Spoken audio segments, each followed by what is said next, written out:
La Guinée est engagée dans une dynamique de changement. Elle est déterminée à valoriser son immense potentiel et à initier une véritable transformation économique et sociale. Pour relever ce défi, elle a besoin de tous les talents et de toutes les énergies.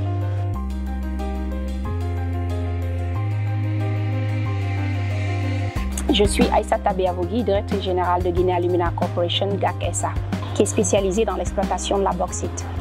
GAC investit des milliards de dollars en Guinée et contribue à des milliers d'emplois directs et indirects. Avant tout, je suis née en Guinée, je savais qu'un jour ou l'autre, je rentrerai. Mais effectivement, deux facteurs ont accéléré cette décision. La première, c'est que aux États-Unis, bien que ce soit un pays d'opportunités en éducation et en emploi, mais c'est un pays aussi à forte consommation où tout patrimoine acquis est difficile à retourner dans le pays d'origine. Deuxièmement, je pense que les élections de 2010 et la mise en place d'une Assemblée nationale ont été pour moi des signes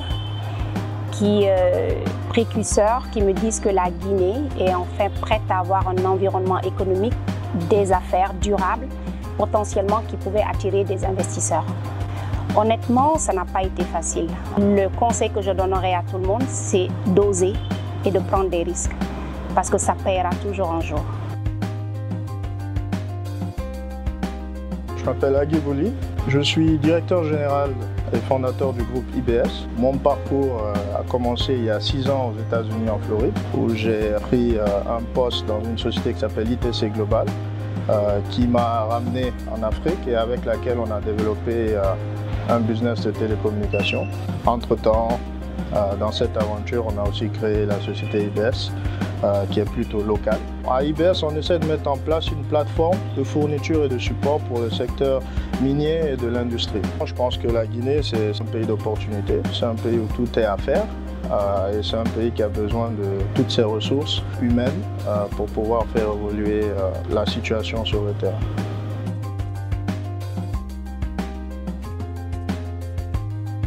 Adélaïde Kourouma, j'ai 27 ans. J'ai grandi en France, j'ai étudié à Sciences Po Paris, le marketing et l'économie. Depuis 2017, je travaille en Guinée au sein du bureau d'exécution stratégique. C'est une entité qui est rattachée à la primature et qui a vocation à accélérer la mise en œuvre des projets prioritaires du gouvernement. Donc il y a 4 types d'initiatives.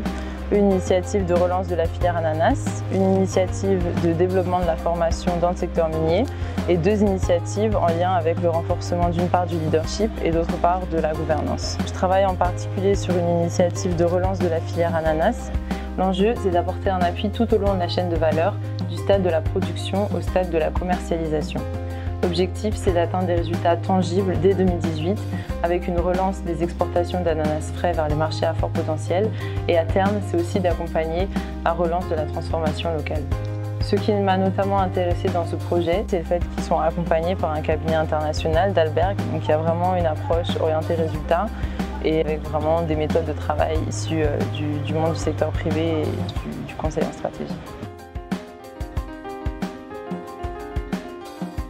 Kader Barry, conseiller spécial du Premier ministre, chef du gouvernement.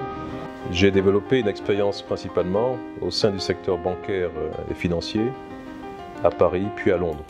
Le choix de rentrer en Guinée est un choix déjà qui peut trouver sa justification dans l'attachement que chaque citoyen a par rapport à son pays.